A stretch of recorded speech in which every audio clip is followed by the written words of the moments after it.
I got this feeling, it's in my bones. It goes electric, baby, when I turn it on. All through my city, all through my home. We firing up no ceiling when we in the zone. Alors Arthur tenait absolument à venir jouer à cette aire de jeu qu'il affectionne particulièrement parce qu'il y a un petit train avec des wagons. Donc malgré les quelques gouttes de pluie qui nous tombent dessus, nous sommes bel et bien là et nous profitons de la locomotive et de ses wagons. Pendant qu'il joue et pendant que Gaspard fait sa sieste bien au sec, je vais vous expliquer comment le regard que l'on porte sur nos enfants influence véritablement sa façon d'être et son comportement. On a tous déjà entendu ou prononcé soi-même des mots tels que il est timide, il est hargneux, il est calme, il est sage, il est pas raisonnable.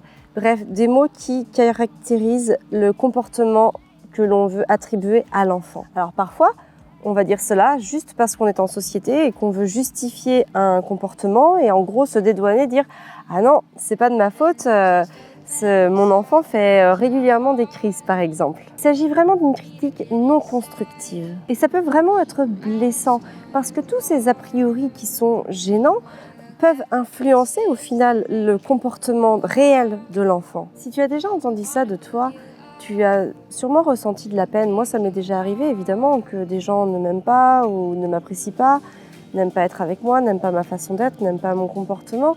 Et du coup, ces gens-là ont dit des choses blessantes, par exemple, de moi, et je m'en suis sentie très affectée. Et malgré tout, j'ai ce recul, j'ai cette vision d'adulte, j'ai mon cerveau qui est capable de faire la part des choses.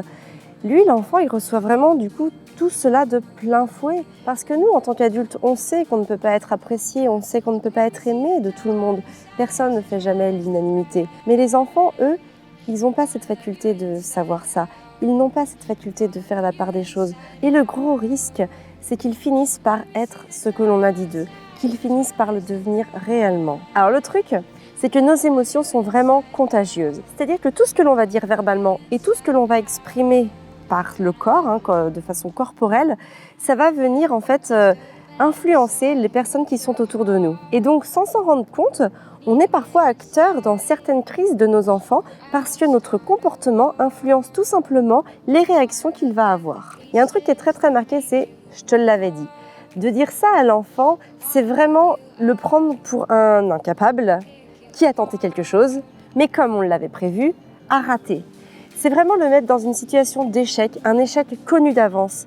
C'est-à-dire que même s'il va se donner la peine de tenter, même s'il va faire une expérience, même s'il va essayer quelque chose, eh bien, il va voir dans le regard, ou du moins il le percevra dans le regard de son parent, que c'est peine perdue, qu'il aura beau y mettre de la bonne volonté, son parent n'aura pas cette foi en lui, n'aura pas cette volonté d'y croire qui lui permettra lui aussi de se dépasser.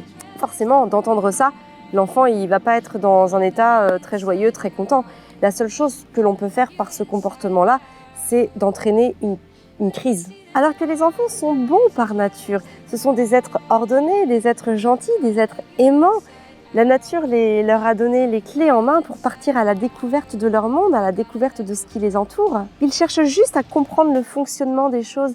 Ils cherchent juste à tester les choses qu'ils voient, à expérimenter. Tout ça, ça représente un énorme travail pour eux. C'est leur travail de tous les jours d'ailleurs. C'est ce qu'ils font, ce qu'ils aiment, ce qu'ils font avec passion. Pour aider nos enfants à donner le meilleur d'eux-mêmes, pour éviter les crises, du moins pour les atténuer au maximum, on peut faire des choses, nous, en tant que parents, qui vont les aider. J'en ai déjà parlé dans des vidéos. Aujourd'hui, je voulais vraiment axer sur autre chose. Premièrement, il y a le fait d'envisager leur comportement avec positivité. C'est-à-dire leur permettre d'explorer leur monde, de partir dans leurs propres aventures, ne pas mettre de frein en quelque sorte. Les aider à déployer tout ce qu'ils ont en eux, le meilleur d'eux-mêmes, afin qu'ils donnent tout et que ce tout leur permette de se découvrir, de s'épanouir. Et tout ça en ayant le sentiment d'être aimé et d'être en sécurité. Et ça, c'est très très important pour qu'ils donnent vraiment le meilleur d'eux-mêmes. Il y a aussi le fait d'indiquer les comportements que l'on a appréciés.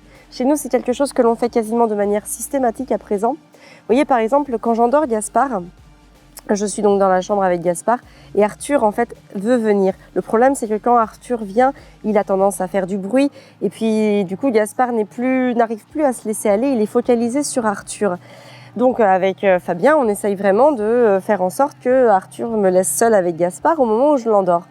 Le truc, c'est que c'est pas toujours inné et des fois, c'est assez compliqué. Il faut vraiment arriver à trouver les bonnes façons de faire pour que Gaspard et moi soyons seuls sur ce moment-là. Et ce que l'on fait, c'est que maintenant, on a vraiment réussi à retrouver notre rythme. Mais je veux dire, quand on ne réussissait pas les premières fois, et d'ailleurs, en même temps, on continue toujours à le faire, on lui dit « J'ai apprécié que tu me laisses seule avec Gaspard pour que je l'endorme. Ça m'a permis d'aller beaucoup plus vite. » Vraiment, on dit vraiment les choses comme on les ressent. Quand j'ai apprécié quelque chose, je lui dis. Au contraire, si je n'apprécie pas quelque chose, je préfère le taire et mettre l'accent sur les bonnes choses qu'il a effectuées. L'idée, c'est vraiment de mettre toutes les chances du côté de l'enfant pour l'aider à se déployer avec bonheur, avec amour et en toute liberté. Et je pense que tous nos comportements d'adultes peuvent vraiment l'aider. Je pense que c'est réellement important pour nos enfants, en tout cas, de faire cette démarche. Il commence à pleuvoir de plus en plus. Je pense qu'on va rentrer au sec ou alors s'abriter le temps d'un instant, je sais pas. Mais en tout cas, on va pas rester sous cette pluie qui tombe. Moi, je vous souhaite une très très belle journée. Prenez soin de vous et de vos enfants. I got that sunshine in my pocket, that good soul in my feet, that hot blood in my body when it drops. Ooh, I can't take my eyes. Et puis aussi, surtout, il faut exprimer clairement sa demande. Quand on veut quelque chose, quand on sait ce que l'on veut, il faut le demander, il ne faut pas y aller par quatre chemins. Et surtout, on demande ce que l'on souhaite plutôt que ce que l'on ne souhaite pas. C'est-à-dire